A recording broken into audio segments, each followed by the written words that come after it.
여러분 최근에 블랙스카이라는 위성 기술 기업 들어보셨나요? 주가가 정말 눈에 띄게 올랐습니다. 이게 단순히 시장 분위기 때문일까 아니면 그 이상의 이유가 있는 걸까요? 네, 오늘 저희가 제공해 주신 블랙스카이 주가 급등 요인 심층 분석 자료를 바탕으로 이 급등 뒤에 숨겨진 진짜 동력들 한번 파헤쳐 보겠습니다. 먼저 좀 큰 그림부터 봐야 할 것 같아요. 우크라이나 사태도 있었고 중동 분쟁 같은 지정학적 긴장이 계속 높아지면서요. 전 세계적으로 국방 예산이 늘고 있잖아요. 그러면서 자연스럽게 실시간 위성 정보 이게 굉장히 중요해지고 있고요.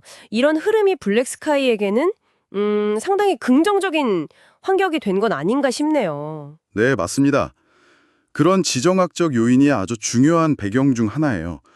블랙스카이는 특히 고해상도 위성 이미지를 굉장히 빠르게 분석해서 제공하는 그런 능력을 갖추고 있거든요. 덕분에 이제 미국 국방부라든지 NGA라고 부르는 국가정보국 같은 핵심 기관들하고 주요 계약을 맺고 있죠.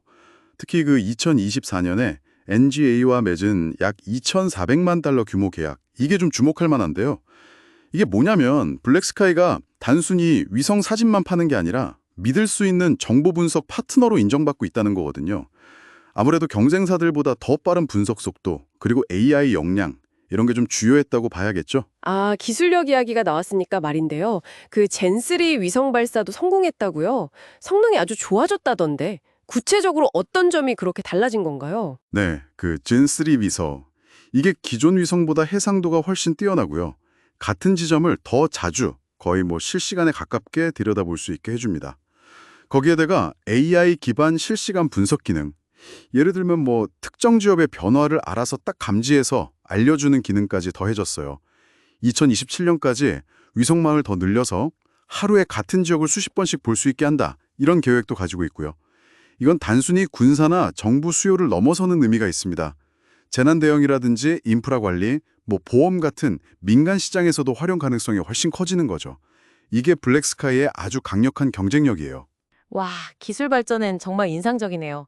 근데 이런 성장이 실제 재무적인 성과로도 이어지고 있는 건가요? 마침 또 최근에 금리 인하 기대감 때문에 기술주 전반적으로 투자 심리가 좀 좋아진 것 같기도 하고요. 네. 그 두 가지가 딱 맞물리고 있는 상황입니다. 물론 금리 인하 기대감이 그 미래 성장 가치를 현재로 좀 당겨오는 그런 효과가 있는 건 맞아요. 기술주에는 특히 그렇죠. 근데 블랙스카이 같은 경우는 실제 실적이 그걸 뒷받침해주고 있다는 점이 중요합니다. 자료 보니까 2025년 매출이 한 29% 정도 성장작 걸로 예상되고 특히 영업이익률이 70% 이상이요. 이건 정말 대단한 수치죠. 그래서 HG 와인라이트나 캐나컬드 제뉴이티 같은 증권사들이 목표 주가를 20달러, 28달러 이렇게 올리는 것도 다 이유가 있는 겁니다. 이야, 70% 영업이익률이라니 진짜 놀랍네요. 근데 그 근거가 뭘까요? 그냥 기대감만으로 저런 숫자가 나오진 않을 텐데요. 바로 그 수주 잔고를 보면 알 수 있습니다. 그러니까 이미 확보된 계약 물량이죠. 2025년 1분기에 새로 따낸 계약만 1억 3천만 달러에 달하고요. 전체 수주 잔고는 3억 6,600만 달러. 이게 전년 대비해서 40%나 늘어난 거예요. 이건 뭘 의미하냐면 앞으로의 성장이 그냥 희망사항이 아니라 이미 확보된 계약에 기반하고 있다. 이걸 보여주는 강력한 증거죠. 투자자들 입장에서는 상당히 신뢰가 가는 부분입니다. 네, 들어보면 정말 장밋빛 전망이 가득한 것 같은데 그래도 우리가 좀 주의 깊게 봐야 할 위험 요인 같은 건 없을까요? 항상 좋은 면만 있는 건 아니니까요. 물론입니다. 당연히 고려해야 할 점들이 있죠. 빛이 강하면 그림자도 있는 법이니까요. 우선 이 우주 방위 산업이라는 게 스페이스X나 맥사 같은 아주 강력한 경쟁자들이 버티고 있는 곳입니다. 그래서 끊임없이 기술 혁신을 하지 않으면 금방 뒤처질 수밖에 없어요. 또 하나는 지금 블랙스카이가 정부 계약 의존도가 좀 높은 편이거든요. 이게 안정적인 매출 기반이 되기도 하지만 반대로 정책이 바뀌거나 예산이 깎이면 실적 변동성이 커질 수 있는 그런 양날의 검이 될 수도 있습니다. 아, 그렇군요. 기술적인 위험도 무시할 수 없을 것 같고요. 맞습니다. 위성 발사라는 게 항상 성공하는 건 아니니까 발사 실패 위험도 있고요. 또 해킹 같은 걸로 인한 데이터 유출 가능성, 이런 기술적인 리스크는 늘 존재합니다. 경쟁이 점점 심해지면 수익성이 안 좋아질 수도 있고 또 역설적이게도 지정학적 긴장이 만약 크게 완화된다면 그러면 국방 관련 수요가 줄어들 가능성도 아예 배제할 수는 없겠죠. 이런 점들을 다 같이 봐야 균형 잡힌 시각이라고 할 수 있겠습니다. 네, 그럼 정리를 한번 해보죠. 블랙스카이의 최근 주가 상승은 일단 지정학적 긴장 고조에 따른 수요 증가라는 외부 환경 요인이 있었고요.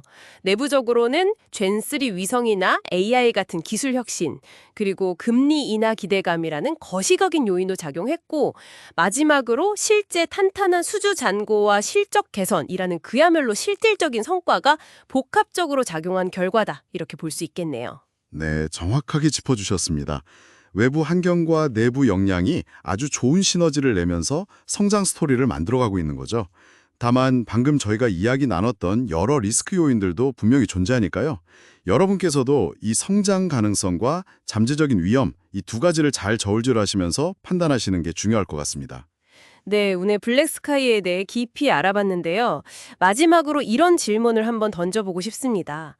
이런 블랙스카이 같은 실시간 지구 관측 기술이 앞으로 군사적인 용도를 넘어서서 우리 사회의 투명성을 높이는 데 기여하게 될까요? 아니면 어쩌면 프라이버시 침해 같은 예상치 못한 문제를 더 키우게 될까요? 한 번쯤 같이 고민해 볼 문제인 것 같습니다.